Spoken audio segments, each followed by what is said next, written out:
On this episode, we're now going to day 3 with New Japan Pro Wrestling Best of the Super Juniors 29, with the A block taking action, and of course the B blockers will be taking, of course, some preview matches taking place the following day. We also got, of course, GLEAT with their latest event, G Pro Wrestling version 25, which I'm excited for. And also, apparently, we have Linda Man, who will be putting his title on the line. And of course, I've received information that Shingo Takagi will be there too. And also, we got some news updates for everybody. As you know, the drama continues with more of the story regarding what happened this past Monday with Naomi and Sasha Banks walking out on Vince McMahon. Of course, there's been information coming out about interview with Naomi's former tag team partner. We also the rumors speculating about the women's tag teams titles. And also we received word that AEW commentator now has an extension on his contract. Also, we got Pro Wrestling Noah with an interesting matchup taking place for the junior heavyweight tag team titles that's coming up soon. And then finally, of course, we have a young lion a former young lion, or should I say, making his appearance at Deadlock Pro Wrestling with a very interesting matchup. So, let's get ready for another episode of Deleted Wrestle Zone.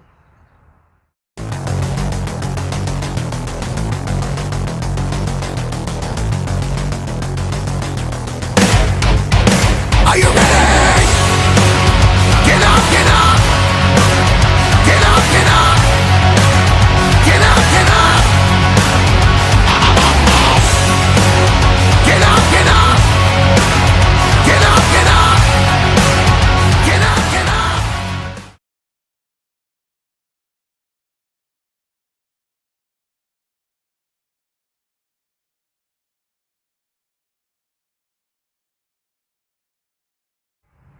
Welcome everybody to Deleted Wrestle Zone, all things that it's pro wrestling with AEW, NXT, New Japan Pro Wrestling, Impact Wrestling, the National Wrestling Alliance, various promotions, wrestlers, matches, and championships.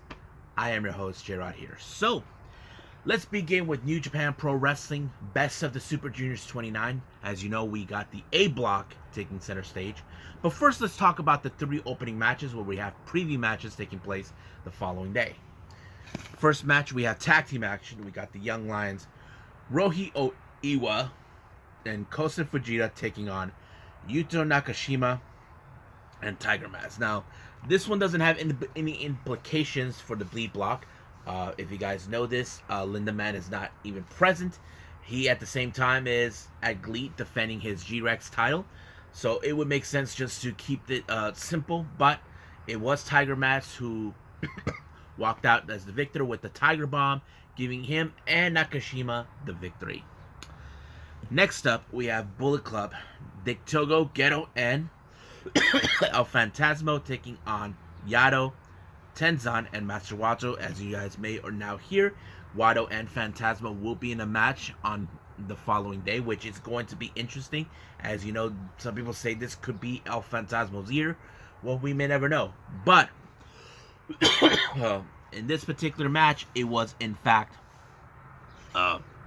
Master Wato who walked out as the victor when he put away Geto, giving him and his team a match to begin with. Now, our next match, we have Suzuki-gun, Taka Michinoku, Doiki, and the Desperado. Now, if you guys want to know, there's been a note. As you guys remember, Doiki won his first match. It was a good victory. But however, it looks like nothing has changed for Doiki regarding Desperado, who has a problem with him since he has not been able to pick up good victory. However, their opponents, on the other hand, we have Robbie Eagles, Titan, and of course, Yura Yuta. Now, this particular match shows where Robbie Eagles will be facing Titan. Wheeler Yuta will be facing Doiki, and I believe we have Robbie Eagles with Desperado. So as you know, this is going to be interesting. As you know, but it was Wheeler Yuta who walked out as the victor when he put Taka Michinoku in the seatbelt, giving him and his team a W. But however, I'm still trying to figure out who's going to blame for who's lost in this match. As you know, Taka Michinoku was stuck in the middle between two people who have certain opinions on their matter of winning matches. Well, we'll see about that. Now let's get in with the A block matches. Match number 1, we got Clark Connors, the Wild Rhino, taking on Sho. Now, of course, a lot of people are saying, can Sho bring out the fire that he has? Hiromu Takahashi called him out on that. But however, as you guys remember last year, Sho was way behind from last year's Best of the Super Juniors, but he was able to catch up and make it all the way to the finals. But the real question, does it matter? Will it be in the same situation? We don't know. But in their point system, both of them had received their first loss. You know, Clark Connors lost to Ace Austin, Yo lost to Taiji Shimori. But as you know, Clark Connors pulled every ounce of strength to put away Yo, but it was Yo who walked out as the victor with the pinfall 1-2-3, giving him his first 2 points. So now we're seeing a clear difference of what happened last year to what's going on this year. So basically, the way I see it, Clark Connors is 0-2 with basically no wins, just 2 losses, 0 points. As for Yo, he has 1 loss and 1 win, so that gives him has 2 points in total. Next match, we got Yoshinobu Kanemaru taking on Ace Austin. Now, Kanemaru, as you know, disrespected Ace Austin in the preview match. But however, Ace Austin will do whatever it takes to win. Of course, he pulled out the card. But it was the Unfold who sealed the deal onto Kanemaru, giving him another 2 points, putting him with a total of 2 wins and 0 losses, and that'll be 4 points. As for Kanemaru, he has the opposite. No wins, 2 losses, but he has no points. So basically, right now in this point, Ace Austin is undefeated.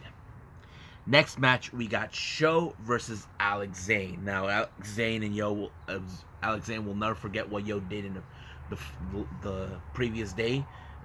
So basically, however, Yo tried to be smart enough to hide from him or run away from him, but Alex Zane was able to outsmart him. But however, we all know Sho, his dirty tactics, what he does with the wrench. Not to mention that the spoiler, Dick Togo, showed up, but luckily for what the scenario, Alex Zane had him taken out thanks to Yo, and of course tossing the wrench. However, Sho could have won the match when he put Alex Zane in the armbar, but however, it was Alex Zane who reversed it and turned it into a win.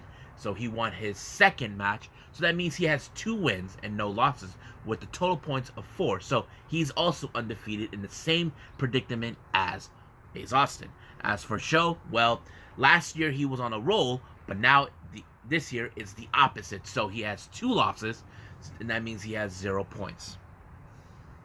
Next up, we got Ryusuke Taguchi taking on the current IWGP Junior Heavyweight Champion, Taiji Shimori. Now, you know that this is a very tough task for him. He knows he's dealing with a guy who is the toughest SOB within Bullet Club. But however, none of the dirty tricks have worked on Taiji Shimori. Even he tried to pull out his pants down, hoping that could help him win. But however, Taiji Shimori turned it around and turned it into a pitfall, giving him 2 points. Now for that, we have Taguchi. He has no win. So basically he has 0. As for Ishimori, he's also undefeated with 4 points in total with 2 wins. Now our main event, we got Francesco Akira of United Empire taking on LIJ's Hiromu Takahashi. This is one of the most difficult matches I've ever watched. Basically, Akira Francesco, who is been handpicked by Will Ospreay, believing that Francesco Akira will clean out the junior heavyweight division under the new banner of the Empire. However, when it comes to Hiromu, who has been the face of the junior heavyweight division before, was not going to let that happen. But Francesco Akira almost had Hiromu with the fireball, but Hiromu ducked down, giving him the advantage to win with the time bomb. 1, 2, 3, it's over. Hiromu won with 2 points. That means he is also undefeated with 4 points in total with 2 wins. As for Francesco, this is his first loss in the in the Best of the Super Juniors. As you know, his first day he won his first match. He only had 2 points, so right now, total of it is 2 points. So basically, it's a little too early to tell, but I can see right now that Zayn, Ace Austin, Taiji Shimori, and Hiromu are the only four at this moment who are undefeated. They have 4 points, but however, anything could change starting from today all the way to maybe midpoint of the Best of the Super Junior. So I can't wait to see what's going to happen on day 4 with the B block. But right now, I believe it's time to move on with GLEAT.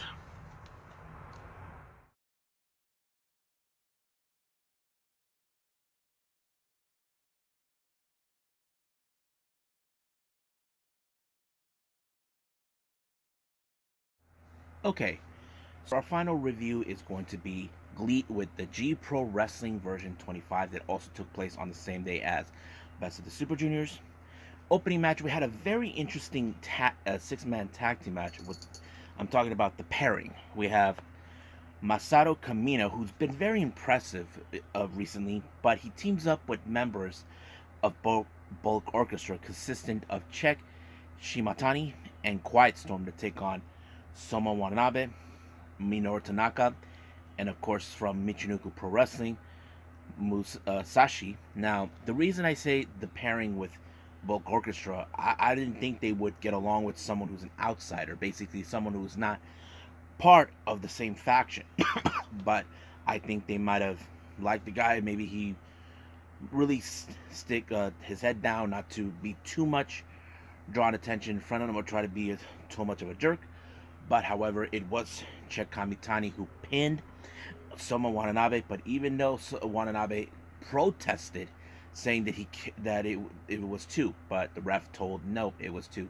So Czech Shimatani walked out as the victor, allowing for him and of course him and the rest of his team to win. But what does this mean for Kamino? Will they evaluate him to be part of Bulk Orchestra? Well, he seems to fit. I mean, he has that physique that makes Bulk Orchestra who they are. I'm not sure, but I wouldn't be surprised if they think about that for quite some time. Next up, we got singles action: Yu Iizuka versus Takanori Ito. Now, I've always been impressed with Takanori Ito. He has a bit of the technical aspect with, what he does. But as for Yu Iizuka, he's more of the striker. But it was Ito who walked out the victor when he applied the German suplex onto Iizuka in order to win the match. Next up, we got women's action. We got Michiko Miyagi taking on Dash Shizako from Sendai Girls. As you know, this is not the only person from Sendai's to make her appearance. I was a bit surprised that she was going to be there, but she did. Now, I would have assumed that Miyagi was going to walk out as the victor due to the fact this is her home turf. She is a full-time member of GLEAT. As for Shizako, I think like I said, she's from Sendai Girls. But Shizako is one tough competitor. I've seen her wrestle, especially they call her the hardcore queen. The reason for that is because she's involved in hardcore matches. And the tougher she is, the tougher it is, the better competitor for Miyagi. She's always up to challenge competitors that are more tougher than her. But however, that's not the case today. Shizako walked out as the victor when she put Miyagi in the pinfall. 1, 2, 3, it's over. I know this should be a disappointing loss for her, but I know for a fact she'll be gunning for more wrestlers or be returning back to this to right or wrong. All right. Next up, another interesting pairing coming up. We have the members of Strongheart, Issei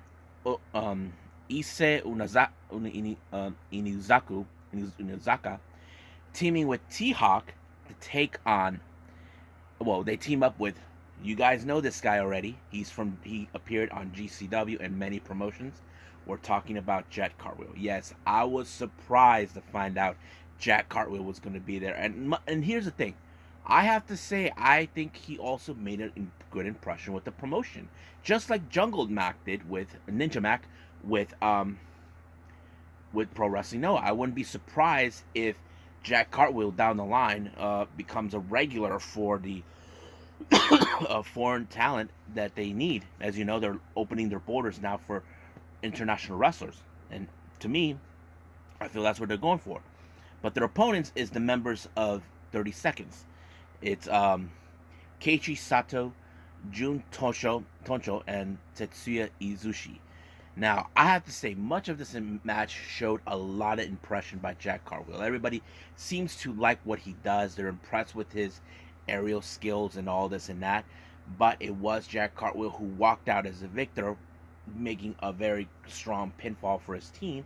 But I wouldn't be surprised, in my opinion, because T-Hawk and Onizuka really would like to have him part as Strong Arts. I mean, it's not the first time that they had foreign wrestlers involved in Strong Arts. They already had that before with Zachary Wentz and Wentz. They were the MSK. They were part of that particular faction. If you guys didn't know that, because Shima was impressed by their skills. But I wouldn't be surprised if Jack Cartwheel becomes a member of Strong Arts. I do picture him he has the same kind of caliber what they're looking for.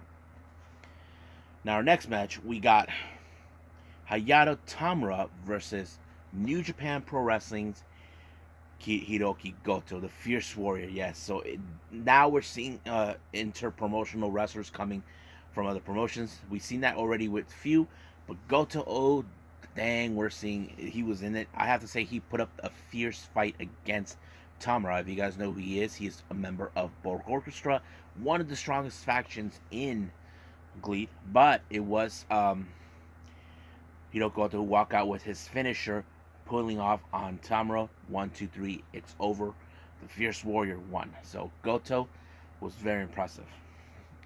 Now our semi-final match, we have the man, the myth, the legend, Shima, teaming up with the Dragon, also from New Japan Pro Wrestling, Shingo Takagi. Yes, if you guys know this, Shingo and Shima know each other completely. They both came from the same promotion together, and I'm talking about Dragon Gate.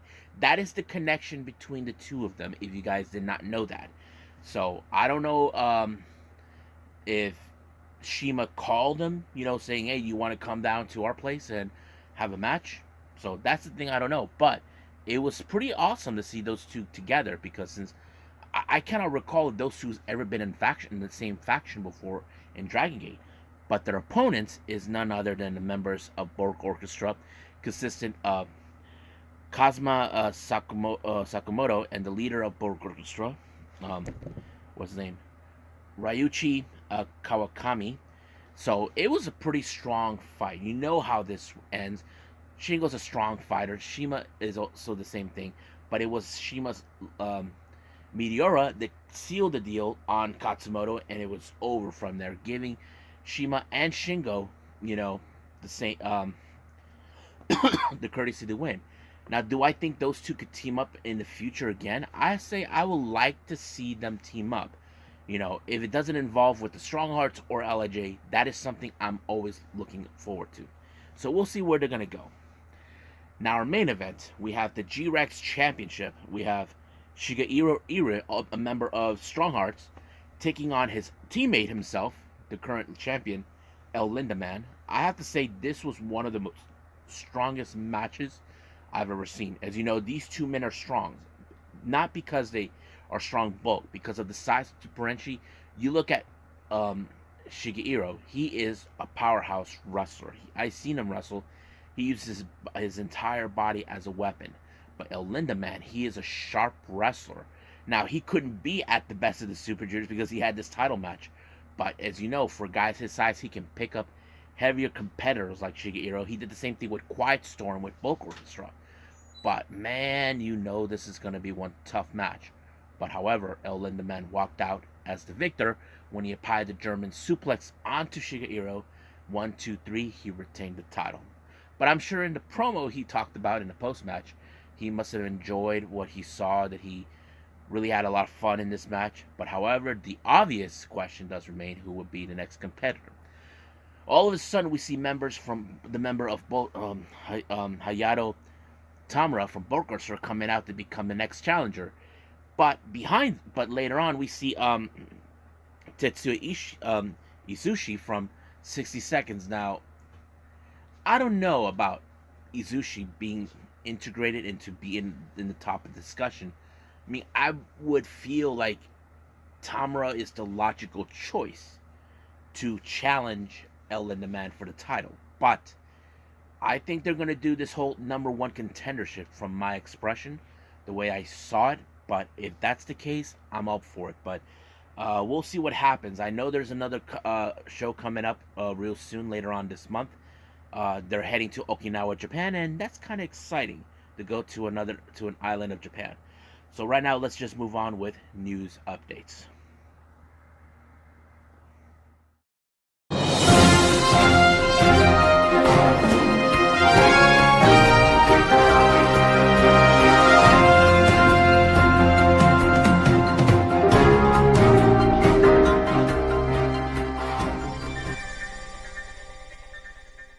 Okay, so our last thing we're going to do is the news updates. Now, as I mentioned before, we continue more with the saga what just transpired this past Monday with Naomi and Sasha Banks walking out of Vince McMahon after a creative difference issues they've been having. Now, C-Scope actually had an interview with a Ariana Andrews, formerly known as Cameron from the Funkadelics. Now, Ariana kind of spilled was saying what she thought about the situation that Naomi put herself into.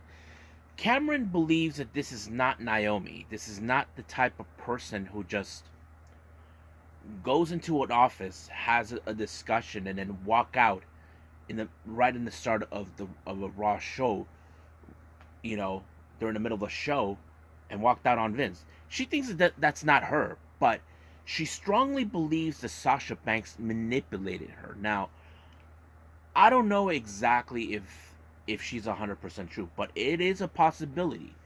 But the way I see it, for me, from what I can tell, like, I know that Naomi has been frustrated in the past about the creative process they wanted to do with her.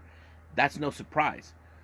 But I don't know if I can picture Sasha Banks being a manipulative. I know that she has been unhappy in the past with WWE with the creative process that they've been working on. That is something that's been unclear, but I don't know if I can picture her being manipulated like that. I don't know. That's something I'm not 100% sure. Now, I'm not going to say I'm going to take that with a grain of salt, or that Ariana has been drinking the Kool-Aid. That is something I don't know. There are those who are accusing her, saying, oh, she just wants to be famous, and maybe she's jealous because Naomi is getting all the attention. Look, I don't know the whole thing, if that's the case. But thing is, we're not, like, that's not off the table of that, but we don't know for sure if that's the case.